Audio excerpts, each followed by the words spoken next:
nay là có một vị khách rất là đặc biệt là đến với lại cái phòng vẽ của mình nha. Đó là bạn Ánh Ngọc.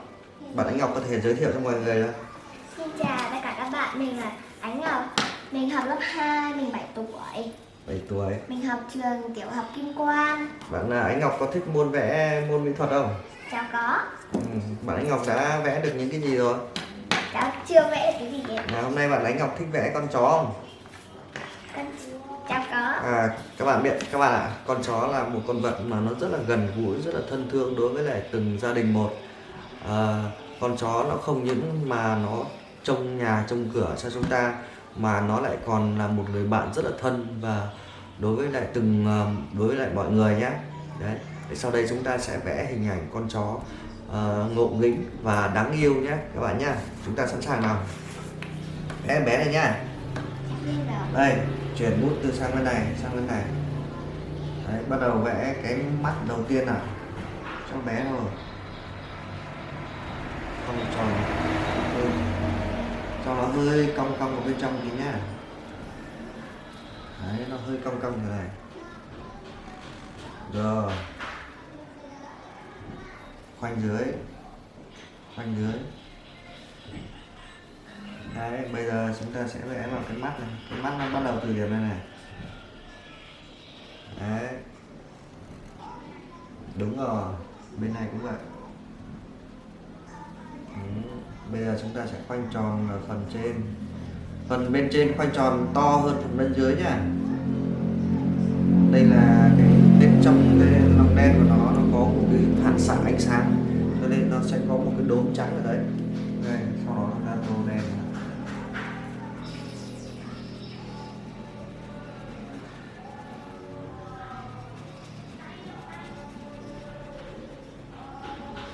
Tô sát vào.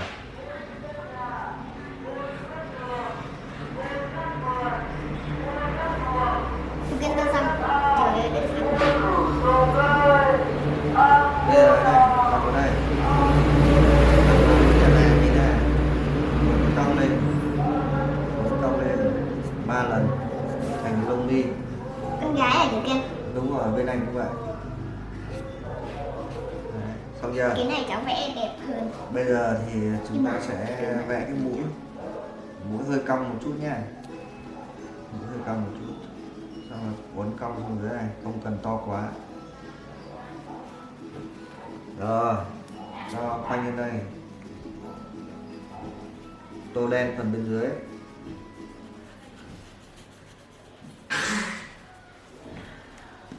Được chưa? Rồi. Ok. Bây giờ tiếp tục đến phần miệng chó nha. Đây, cho xuống dưới. Rồi, ok là chị Kiên.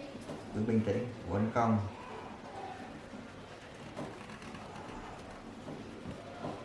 Được chưa? Uốn cong bên dưới.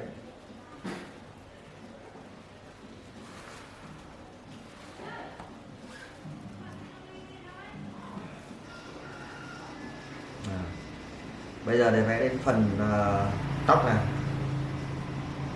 Nhớ này, tóc này, khi mà vẽ tóc nha, cho nó tròn lên này, xong rồi đưa lên đây.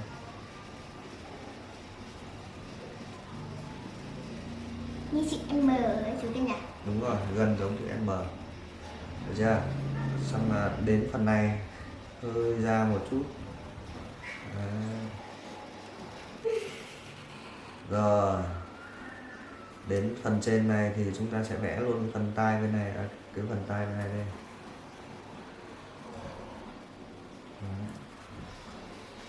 Bây giờ chúng ta sẽ vẽ bên trong cái phần tai.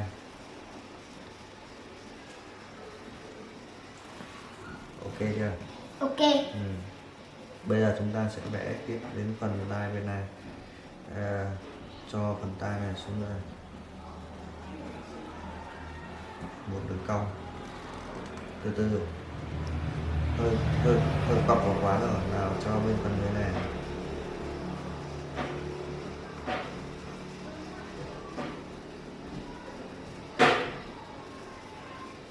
Kìa. Bây giờ chúng ta sẽ cho phần này. Đấy. Rồi, từ đây từ đây, đây cho vào đây luôn, đó vào đây. Cần mới xong rồi. Đó, đấy. Như vậy là chúng ta đã có một cái con chó rất là ngộ nghĩnh và đáng yêu.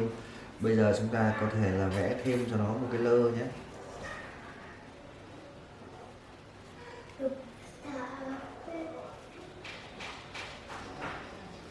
Anh Ngọc vẽ lơ cho con chó đây.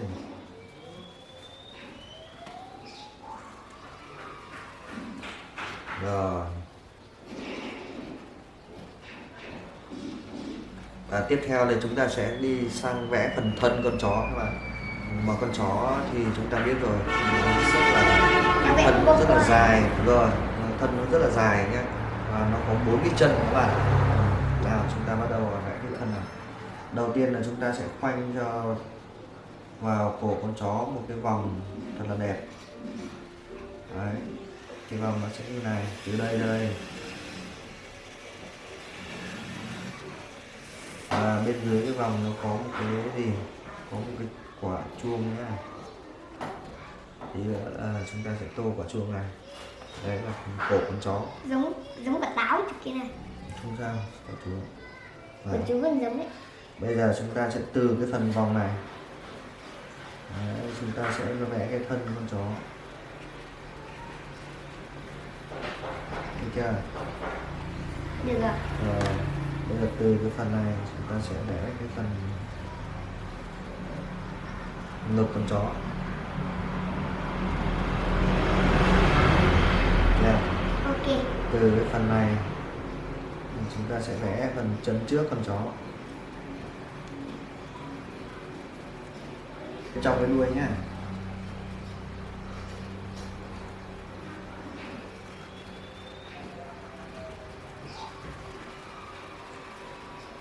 Ok. Nhưng mà cái cháu hơi này. Kệ, không sao. Bây giờ vẽ lên phần chân.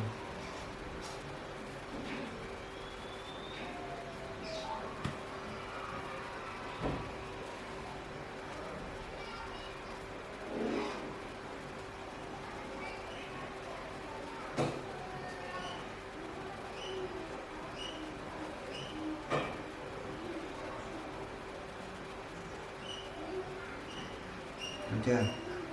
Ok, chân dọc qua bé.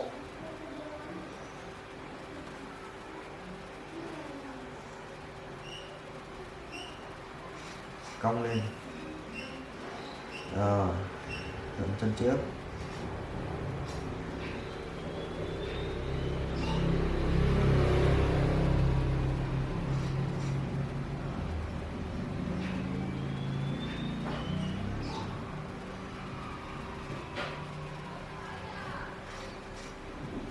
Được chưa?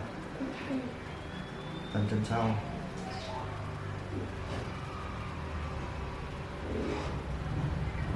Ok.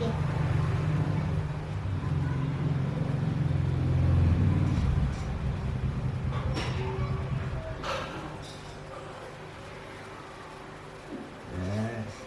Bây giờ vẽ cho nó những cái đốm ở trên người nhá.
patiently about, and waited patiently about till Mary did appear.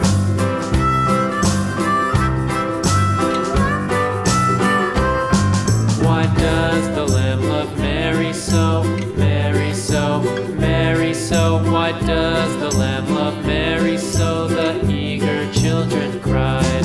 Why Mary loves the Lamb, you know, Lamb, you know, Lamb, you know. Why Mary loves the Lamb, you know, the teacher did reply.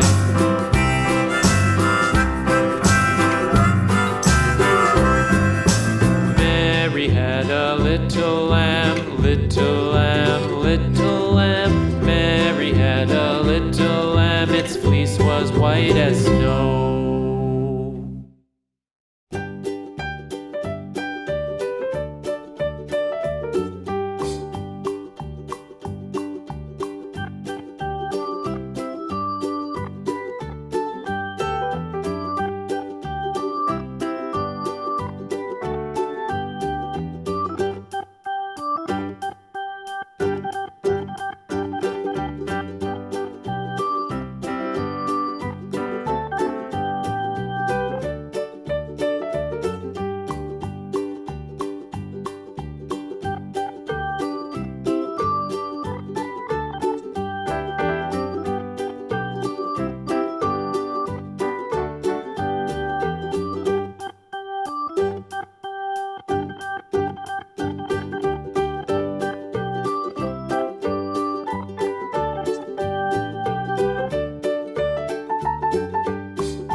Và tác phẩm này là chú sẽ tặng cho anh Ngọc để về treo ở trong nhà nhá.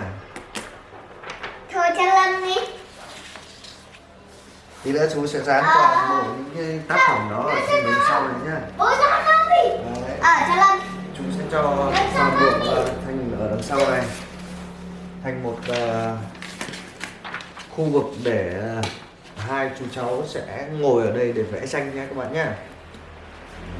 Các bạn có thích không? Nếu mà thích các bạn hãy bấm vào nút Like, đừng quên đăng ký và chia sẻ với bạn bè nữa nhé. Xin chào tạm biệt các bạn. Nhưng mà mình chưa xong. Đây. anh Ngọc vẽ xong đi. Mình còn tô chưa hoàn thiện cho nên là quá xấu. Đẹp à? Tí nữa hỏi Lâm đều. Các bạn ạ, môn vẽ là một cái môn phải nói không phải là con vẽ biết đi, môn vẽ là một cái môn mà không phải là đơn giản, mà thực ra thì nó cũng không phải là khó các bạn nhé. Chỉ cần chúng ta hãy tập vẽ từng bước một, và chúng ta sẽ vẽ những cái gì đơn giản nhất ở trong gia đình của chúng ta. Đặc biệt là có thể là vẽ bông hoa, vẽ con chó, con mèo hoặc con gà là những con vật mà thân quen nhất mà hàng ngày chúng ta hay thường xuyên nhìn thấy các bạn ạ. Thì đó sẽ gợi cho những con vật đó, những cái hình ảnh đó nó sẽ gợi cho chúng ta những cái cảm xúc về khi mà chúng ta vẽ. Thì ngày hôm nay thì thầy cùng với lại em Ánh Ngọc này đã hoàn thiện một bức tranh về vẽ về một con vật yêu quý ở trong gia đình. Ánh Ngọc thấy sau khi vẽ con vật này thì Ánh Ngọc thấy thế nào? Có khó không? Không khó đúng không? Nhưng mà cháu thấy khó một tí. Bởi một tí. vì cháu vẽ quá xấu. Con mang ra đấy đi. Nhưng mà thầy biết là em Ánh Ngọc thì đây là lần đầu tiên em mới vẽ một con vật mà vẽ to trên một tờ giấy như này. Bởi vì là những cái lần tiếp theo thì thầy tin rằng là em Ánh Ngọc sẽ vẽ tốt hơn như ngày hôm nay. Bởi vì hôm nay cũng là lần đầu tiên em ấy tập vẽ một con vật. Bây giờ thì cái chương trình học vẽ của buổi ngày hôm nay là đến đây là kết thúc rồi. Xin chào các bạn. Xin chào các bạn. Chào nhá. Chào.